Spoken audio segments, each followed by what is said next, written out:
I want to talk to you about judging others, judging yourself, and taking on the judgments people make about you as truth. So let's begin talking about judging others. Have you ever done that? If you've never judged another person, please raise your hand. I'm willing to bet if we were all together, nobody's hand would go up, because we all have judged people before. We all do it actually quite well and quite often. In fact, I think the impulse to judgment is part of our humanness, our imperfectness. It's normal and something we must become aware of in order to choose not to do it. Because the way it is now, we hold fast to our opinions. We argue them. We are sure that we are right and you are wrong. And at the same time, the other side is arguing just as vehemently that they are right and we are wrong. And what happens is nobody really listens to each other, and we don't get anywhere because everybody's just waiting to talk, to say their argument. How do we fix this? It's actually pretty simple. We need to get more curious. We need to invite the other to talk. We need to ask questions about them and try to understand. Walt Whitman said, "Do not judge, but seek to understand. Be curious, not judgmental." Author and photographer Joe Zatamata states, "It's easy to judge. It's more difficult to understand. Understanding requires compassion and patience and a willingness to believe that good people sometimes make bad choices." How about that? Have you ever done that? If you're a person that has never made a bad choice, please raise your hand. Judging, we separate each other. Through understanding, we grow, and we see our commonalities. Understanding is how we are going to get to that new world, coming in peace, coming in joy, and coming in love. So let's take a moment to look at what the Bible has to say about judging. In the book of Matthew, chapter 7, we read, "Judge not, lest you not be judged. For with the judgment you pronounce, you will be judged. And with the measure you use, it will also be measured to you. Why do you see the speck in your brother's eye, but you do not even notice the log in your own eye? Or how can you say to your brother, 'Let me take that speck out of your eye,' when there is a log in your own eye? You hypocrite! First, you must take the log out of your own eye, and then you will see clearly to take the speck out of your brother's eye." And again in Luke 6, we are told, "Judge not, and you will not be judged. Condemn not, and you will not be condemned. Forgive, and you will be forgiven." Then in John 7, "Stop judging by mere appearances, but instead judge correctly." Now, it's my understanding that these passages are often misunderstood. Many people interpret them to say, Jesus said, "Don't judge me." But biblical scholars say that Jesus is not actually saying, "Don't judge others." He's saying, of course we must judge. We must discern right from wrong, good from bad, safe from unsafe. The problem is not in the judging, but in how one judges. In fact, when it comes to judging, there are two types mentioned in the Bible. The first is judging as a way to look down on someone, to belittle them, to think of yourself as superior, to exalt yourself. The second is to judge by careful discernment, to judge rightly. That is to not stand by idly. If you see something that is not right, stand strong and say something. Say, "That's not right. I'm not going to do that. And I don't think you should either." Actually, it's now part of the it's part of the announcement at the airports. Now they say, if you see something, say something. So judging is not all about good or all about bad.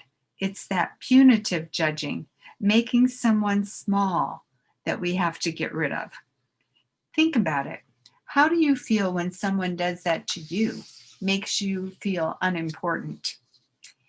In my research, I read lots of students' reactions to how they felt when they felt judged. Here are some of their thoughts and their wisdom. One said, "Before you start to judge me, step into my shoes and walk the life I'm living. And if you get as far as I am, just maybe you will see how wonderful and strong I really am." Another chimed in, "Yeah, don't judge me. You can't handle half of the stuff I've had to go through. There's a reason I do the things I do. There's a reason I am who I am." Then a teenage girl said, "Do not judge other people, for you do not know their pain or sorrows. If you cannot speak a kind word, then just shut up." Finally, another teenage boy, only in the way that teenagers can, cut to the core to say, "Judge me when you are perfect. Until then, leave me alone. Get out of my room." Here are some thoughts from a young man in prison. "You know my name, but not my story. You've heard what I've done, not what I've been through. Don't judge me for the choices I made when you don't know the options I had to choose from. If you were in my shoes, you most likely would have done the same." And I love this middle-aged man's response when he was confronted, when he was living on the streets, had tattoos up and down both of his arms. And Mr. Corporate comes along and tells him he looks ridiculous and to get a job. The man says, "Oh, I'm sorry. I didn't know you had the authority to judge me. Is Jesus hiring?" And here's an old Scottish proverb that goes like this: "Do not judge by appearances. A rich heart may be underneath that poor coat." I found this out the first time I went to Key West, and I went to Sunset. Every night, especially if the weather is nice, everyone goes to Sunset. That is, they go to this large open area where there's free entertainment: jugglers, magicians, tightrope walkers, sword swallowers, professional dancers, bands, singers, and lots of people selling their wares: homemade cookies, homemade fudge, pottery, artwork, jewelry, etc. So you put $1 in the hat for the entertainers, buy a homemade cookie from the cookie lady, and stand and watch the sun go down with all the islanders. As the sun goes down, there are whoops and hollers and lots of applause and joy.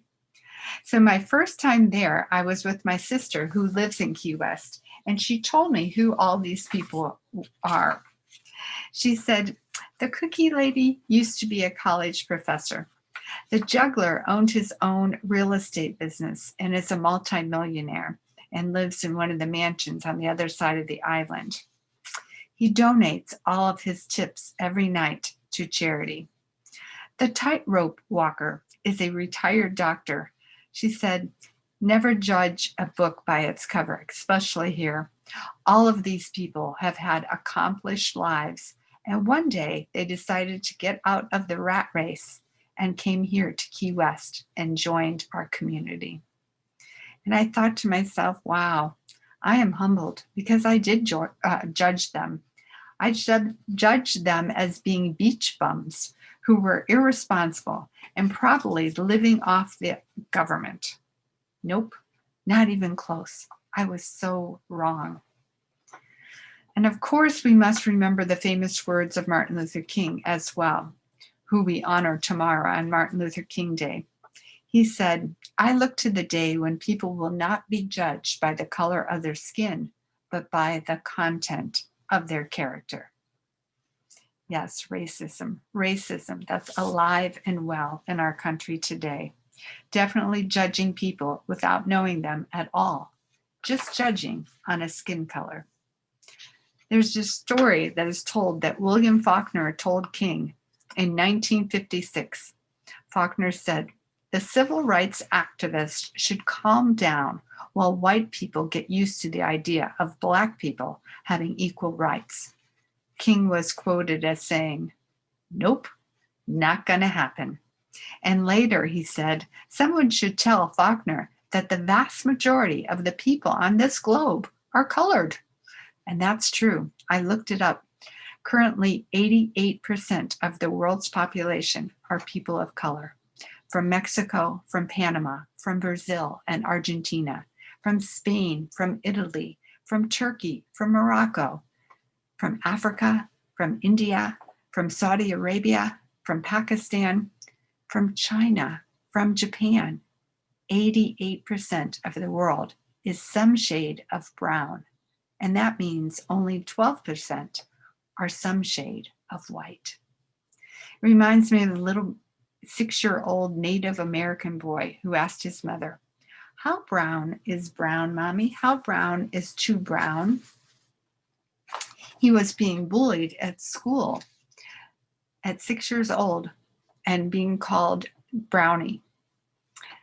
Isn't it about time that we wake up to know that no brown is too brown, and no black is too black, and no white is too white?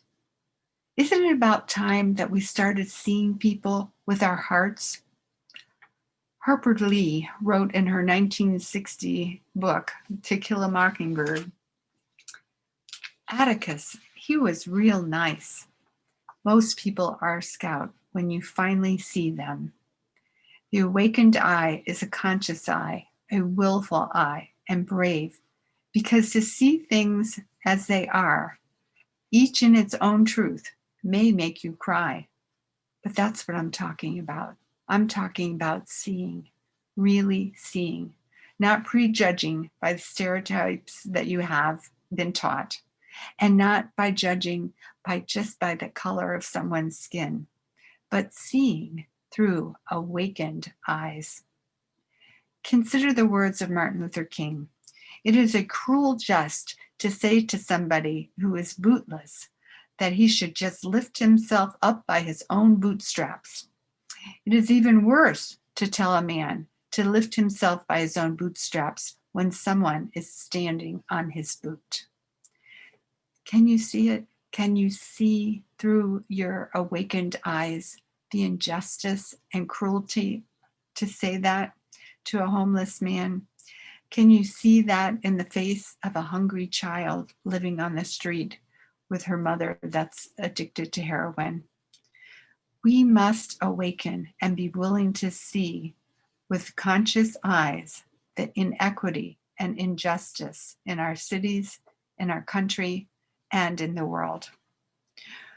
When King went to the Oval Office and talked to President Johnson, he said, "There comes a time, Mr. President, when one must take a position that is neither safe, nor political, nor popular, but he must take it because conscience says it's the right thing to do." We must live by that too, when our conscience tells us what is right. We have to live in that. When? Right now. Martin Luther King reminded us the time is always right to do what is right. The time is now. We must remember too, every single person on this planet has a story. Don't judge people before you truly know who they are. As a teen said, I have a story too. Before you judge my life, my past, or my character, walk in my shoes. Walk the path I have traveled. Live my sorrows, my doubts, my pains, my fears. When you've lived my life, then you can judge me, but not before. So what if people judge you? And they will. This is when it's very important to remember who you are. Remember you are light, you are love, and you are magnificent. Always have boundaries, speak up. I think I told you this story years ago, but it's here. It's worth telling again. My father had a stroke and had to be taken into the medical center for some tests. I also was watching our 3-year-old son that day, so I took him along too. I thought to myself, how hard could this be? So I packed them both into the car, found the right hospital, found the right parking lot for the right hospital, grabbed a wheelchair for my dad, and started off to finding the testing place.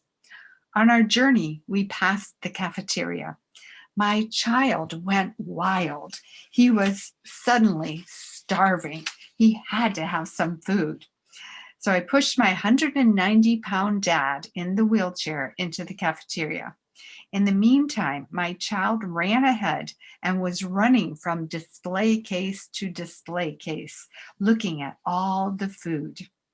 Then the stranger approached me and he said in that judgy voice, "Can't you control your child?" I looked him straight in the eye and I said, kindly, "No, I can't." Then I said to him, "Would you like to try? But you need to know that he's deaf. He can't hear. And he's overstimulated with all the lights here. And he is hungry. Also, I'm trying to keep my father from trying to get out of his wheelchair because he just had a stroke and nothing is making sense to him. I don't want him to fall out and break a bone." I said, "Sir, I need help, not criticism." He looked down, lowered his eyes, and apologized immediately. I felt sorry for him. My compassion was activated, and I said to him lovingly, "It's okay. You didn't know." And I said to him, "But I do think next time you won't be so quick to judge, right?" And I gave him a big smile. He wholeheartedly agreed and smiled right back. Remember, everyone has a story. Before you assume, ask. Before you judge, try to understand. And before you say something hurtful, try to feel what they are feeling. Try to step into their shoes. Before you say something, be careful. Think about what you want to say and carefully choose your words. The second way judgments impact us is when we judge ourselves, usually harshly. It's that old universal wound that says, "I'm not good enough," which is a lie. So why are we living our life as if the lie were true? Because the truth is, you are good enough. You are perfect just the way you are. I have people tell me almost every day in my practice that they are lacking somehow. I had a man on Friday who runs his own $1 million repair shop for luxury cars tell me that he had to fire someone today on Friday. And he wouldn't have had to had he been better at hiring. He started to turn on himself and do the woulda, shoulda, coulda. Ever do that to yourself? Ever woulda, shoulda, coulda yourself? If not, raise your hand. Ever judge yourself about behavior in the past by the information you have gained in the present? Maya Angelou says we do better when we know better. That's it. That's how it works. We all beat ourselves up sometimes, though. Don't judge yourself for judging yourself. Being judgy is a common habit for a lot of people. It looks like internal dialogue that says you're not enough. That's unkind to yourself. That's unfair to yourself. That's dishonest with yourself and claiming you are a failure somehow or crazy. Maybe you were taught not to brag, not to boast, and to be humble, and you were punished if you ever said anything positive about yourself.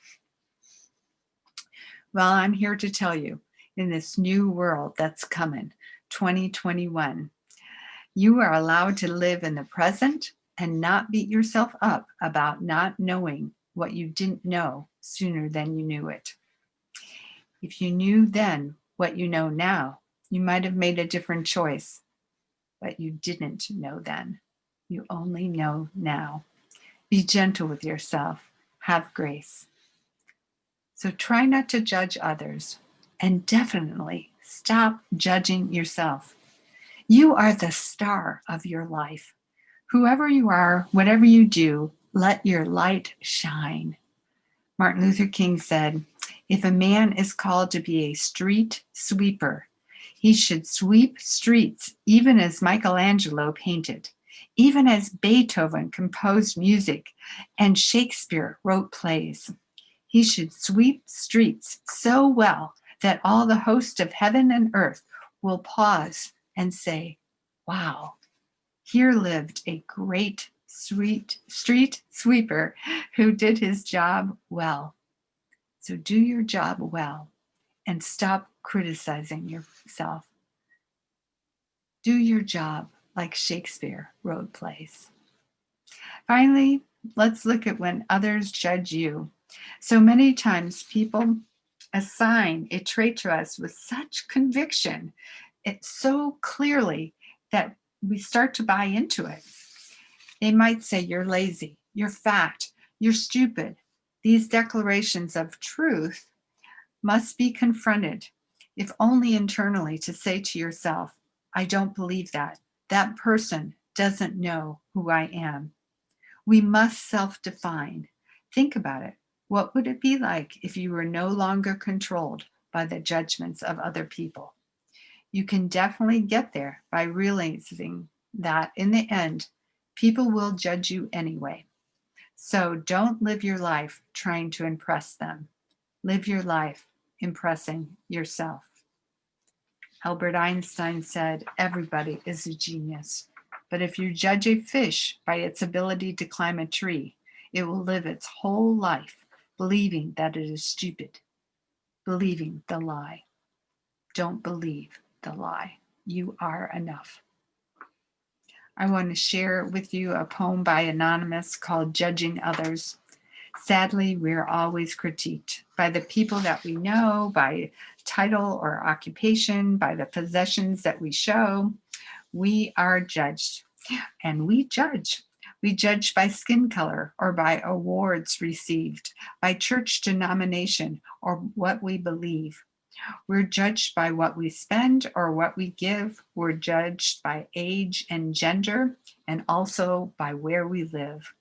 We're judged by our past and by our education, by the language that we speak, and even by our nation. We evaluate cosmetically. We judge both fat and small. We judge by one's appearance. The fact is, we judge it all. And we have to be careful about this, especially now in the current political climate, where people have been given permission to say the most terrible things. When the President of the United States has said the most terrible, judging things. So when we are faced with ignorance or harshness, try not to judge. Instead, try not to escalate things and try to understand. Sometimes the best we can do is remain silent. Laurie Deschen advises us, practice the pause. Practice pausing before judging. Pause before accusing. Pause whenever you're going to react harshly and you are sure to avoid doing and saying things that later you will regret. And remember to always choose love and acceptance over belittling judgment to others and to yourself. I want to end today with a poem by Scott Stable. Let people judge you, he says. Let them misunderstand you. Let them gossip about you. What they think of you isn't your problem. Their opinions don't pay your bills. So stay kind, committed to love, and free in your authenticity. And no matter what they do or say, never doubt your worth or the beauty of your truth. Just keep on shining like you do. May it be so.